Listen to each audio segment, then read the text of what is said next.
మాది కవిటి యాక్చువల్గా. ఈ గవర్నమెంట్కి madam, specially YS Jaganmohan Reddy గారికి మా ప్రాంతం తరపున ప్రత్యేకమైనటువంటి ధన్యవాదాలు తెలియజేస్తున్నాను మేడం. కారణం ఏంటంటే నాకు ఇప్పుడు 46 ఏళ్ళు మేడం. సో నా చిన్నప్పుడు 6 ఏళ్ల వయసు నుండి నాకు కొంచెం దాని మీద జ్ఞానం ఉంది. సహజంగా ఏంటంటే చాలామంది సడన్గా డిసప్పేర్మెంట్ ఏంటి అంటే ఒక 1 మంత్ 2 మంత్స్లో ఒళ్ళంతా పొంగిపోవటం, చనిపోవటం. ఏమైందయ్యా అంటే పులక అనేవాళ్ళు. సడన్గా ఎనీమియాలోకి వెళ్ళి చనిపోయినటువంటి ప్రాంతం. సో అక్కడ ఉన్నటువంటి లోకల్ డాక్టర్స్ కానీ, ప్రజా సంఘాలు కానీ, పబ్లిక్ కానీ చాలాసార్లు ఎన్నో ప్రభుత్వాలకి రిక్వెస్ట్ చేశాయి, విన్నపాలు చెప్పాయి, ఎన్నో చేసినటువంటి ఆ పరిస్థితుల్లో నాకు తెలిసి 2004 అప్పుడు ఉన్నటువంటి వైఎస్ రాజశేఖర రెడ్డి గారు ఫస్ట్ ఇనిషియేషన్ తీసుకున్నారు దీని మీద. సో ఆ తర్వాత వచ్చినటువంటి పర్యవసానాల్లో కొంత పురోగతి సాధించినప్పటికీ మధ్యలో ఆగిపోయింది. తర్వాత చాలా ప్రభుత్వాలు కూడా వచ్చినాయి. ఏదో ఉన్నటువంటి ఒత్తిళ్ళకి ఏదో ప్రారంభించినట్లుగా లేదేదో పని చేసినట్లుగా చేసి మళ్ళీ అక్కడితో ఆగిపోయినటువంటి పరిస్థితి. కానీ ఇప్పుడున్నటువంటి దీంట్లో 7 మండలాలు మేడం. ఉద్దాన ప్రాంతం అంటే 7 మండలాలు. సో ఆ 7 మండలాల్లో ఉన్నటువంటి పరిస్థితి అప్పుడు ఏంటి అంటే ఒక్క ప్రాథమిక ఆరోగ్య కేంద్రంలో కూడాను మెడికల్ ఆఫీసర్స్ ఉండేవాళ్ళు కాదు. కిడ్నీ వ్యాధి వచ్చింది అని తెలిస్తే రోగగ్రస్తుడు చనిపోవటం అనేది సెకండరీ మేడం. కానీ ఆ కుటుంబం రోడ్డున పడే పరిస్థితి. ఆ ప్రాంతంలో కొబ్బరి ఎక్కువ ఉంటుంది మేడం. కొబ్బరికి మంచి డిమాండ్ ఉంటుంది. మా ప్రాంతంలో ఉండే కొబ్బరికి మంచి రైతులు, డబ్బున్నటువంటి వాళ్ళుగా కనబడి ఈ కిడ్నీ వ్యాధి వచ్చినటువంటి తర్వాత ఆ కుటుంబం పరిస్థితి ఏంటంటే రోడ్డును పడి పిల్లలు చదువుకోవడానికి కూడా వీలైనటువంటి పరిస్థితుల్లో వలసలు వెళ్ళి సిగ్గుపడి చాలా ఇబ్బంది పడినటువంటి పరిస్థితి. ఎన్నో రకాలైనటువంటి రీసెర్చ్ ప్రోగ్రామ్స్ అని చెప్పేసి వచ్చారు, మధ్యలో ఆపేశారు, వెళ్ళిపోయారు. ఏమయ్యో తెలియనటువంటి పరిస్థితి.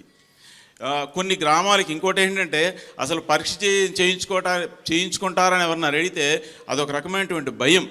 అమ్మో నా కిడ్నీ వ్యాధి ఉందని తెలిసిపోతే పిల్లనెవరేమో, లేదంటే మమ్మల్ని ఊరి నుండి వెలేస్తారేమో, అలా అటువంటి భయంకరమైనటువంటి పరిస్థితిలో ఉన్నటువంటి పరిస్థితుల నుండి ఈరోజు ప్రతి పిహెచ్సిలో 2 మెడికల్ ఆఫీసర్లు ఉన్నారు మేడం. ప్రతి సిహెచ్సిలో 6 సిహెచ్సిలో కూడా 4 జనరల్ మెడిసిన్ డాక్టర్స్ ఉన్నారు మేడం. ఇప్పుడు సహజంగా మీ ఈ స్టేట్లో కానీ ఎక్కడైనా జ్వరం వస్తే ఏం చేస్తారంటే మలేరియా, టైఫాయిడ్, డెంగ్యూ ఇట్లాంటి పరీక్షలు చేస్తారు. జ్వరం కాదు, కాళ్ళు పీకుతున్నాయా, తలనొప్పి అన్నా, జ్వరం అన్నా, లేదా నీరసంగా ఉందన్నా, ఏదన్నా కిడ్నీ పరీక్ష, సీరం క్రియాటినిన్ చేయించుకోవాల్సినటువంటి పరిస్థితి. సో వాడికి జబ్బున్నట్టు తెలియదు, నడుస్తూ ఉంటాడు, వెళ్తూ ఉంటాడు, సడన్గా ఆయాసం వస్తుంది. ఎందుకు ఆయాసం వచ్చిందని అంటే లక్షణాలు బయటకు వచ్చిన తర్వాత తప్ప కిడ్నీ వ్యాధి ఉన్నట్టు తెలియనటువంటి పరిస్థితి. ఈరోజు ప్రతి కమ్యూనిటీ హెల్త్ సెంటర్లో కూడా ఫుల్లీ ఆటోమేటిక్ బయోకెమిస్ట్రీ ఎనలైజర్స్ ఇచ్చారు, సెల్ కౌంటర్స్ ఇచ్చారు, యూరిన్ ఎనలైజర్స్ ఇచ్చారు. అంటే దగ్గర డిస్ట్రిక్ట్ హెడ్ క్వార్టర్స్లో చాలా హై అండ్ ల్యాబొరేటరీస్లో కూడా లేనటువంటి ఎక్విప్మెంట్ ఈరోజు మా ప్రాథమిక ఆరోగ్య కేంద్రాల్లో, కమ్యూనిటీ హెల్త్ సెంటర్స్లో ఉన్నాయి మేడం. ఒక సామాన్యుడు, మధ్యతరగతి వ్యక్తి కాదు మేడం, ఒక 10 ఎకరాల ఆస్తి ఉన్నటువంటి వ్యక్తి కూడాను ఒక వ్యక్తి గురించి 10-20 వేలు ఖర్చు పెట్టాలంటే ఎలాంటి భారము. కానీ ఈరోజు మా ప్రాథమిక ఆరోగ్య కేంద్రాల్లో మందులన్నీ దొరుకుతున్నాయి మేడం. 80% మందులు నెఫ్రాలజిస్ట్ రికమెండ్ చేసినటువంటి మందులు, గవర్నమెంట్ ఏదో కొత్తగా ఏదో ఇచ్చేసినటువంటి మందులు కాదు. 80% మందులు పూర్తిగా అందుబాటులో ఉన్నాయి మేడం.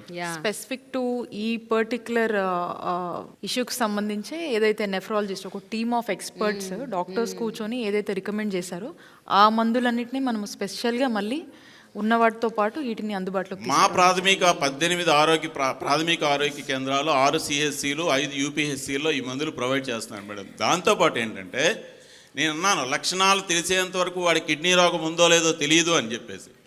కానీ మా ఎమ్మెల్యేహెచ్పీలు, మా పిహెచ్సిల పరిధిలో కేవలం ఆ 7 మండలాల్లో ఉన్నటువంటి పిహెచ్సిలో పనిచేస్తున్నటువంటి ఎమ్మెల్యేహెచ్పీలకి ఏదో స్పెషల్ యాప్ ఇచ్చి ప్రతిరోజున్న వాళ్ళు వెళ్ళి 10 కుటుంబాల్లో వెళ్ళి బ్లడ్ శాంపిల్స్ కలెక్ట్ చేసి పిహెచ్సికి తెస్తే సీరం క్రియాటినిన్ టెస్ట్ చేసి వెరీ నెక్స్ట్ డే కేవలం మా కుటుంబానికి మాత్రమే అందజేస్తూ ఎక్కడ సోషల్ స్టిగ్మా లేకుండా చాలా అద్భుతంగా ఈరోజు మా ఉద్దాన ప్రాంతానికి అంటే ఏం పర్వాలేదు ఇక్కడే బ్రతకొచ్చు అన్నటువంటి భరోసా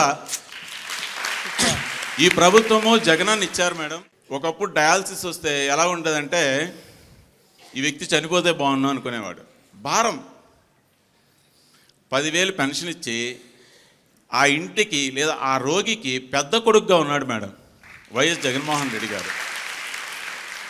5 పాయింట్లు దాటిన తర్వాత ఒకవేళ ఆ వ్యక్తి క్రానిక్ కిడ్నీ డిసీజ్తో ఉన్నారు అనుకుంటే ప్రత్యేకంగా 5,000 ఇస్తూ మందులు ప్రొవైడ్ చేస్తూ 80% మందులు ప్రొవైడ్ చేస్తూ ఆ పేషెంట్కి కావాల్సినటువంటి పెన్షన్ ప్రత్యేకంగా 5,000 ఇస్తూ నిజంగా భవిష్యత్తుకి ఒక మంచి భరోసా ఇచ్చినటువంటి మా వైఎస్ జగన్మోహన్ రెడ్డి గారికి మా ఉద్దాన ప్రాంత ప్రజల తరపున అంటే నేను ఎమోషన్ అవుతున్నాను మేడం, చెప్పలేకపోతున్నాను. ఈరోజు ఈ సర్ఫేస్ వాటర్ ఆల్రెడీ మేడం గారు చెప్పారు, అది కంప్లీట్ అయినటువంటి బహుశా మరి కొద్ది రోజుల్లో జరగబోతుందేమో. నిజంగా అది జరిగితే మాకు అది ఒక వరం మేడం, అంతే, అది ఒక వరం. మూడోది మేడం, 200 పడకల కిడ్నీ హాస్పిటల్ అనేది ఏదైతే ఉందో అదొక ఐకాన్. ఆ రోడ్డును అలాగే వెళ్తూ ఉంటే అది కనబడుతుంటే అది ఒక దేవాలయం, మాకు ఒక మసీదు, ఒక చర్చిలా కనబడుతుంది అది. అంటే నేను ఒక జర్నలిస్ట్గా గత 2 దశాబ్దాలుగా I have been covering stories. ఒక దాదాపు 10-15 సార్లు వచ్చి ఉంటాను నేను ఉద్దానంకి.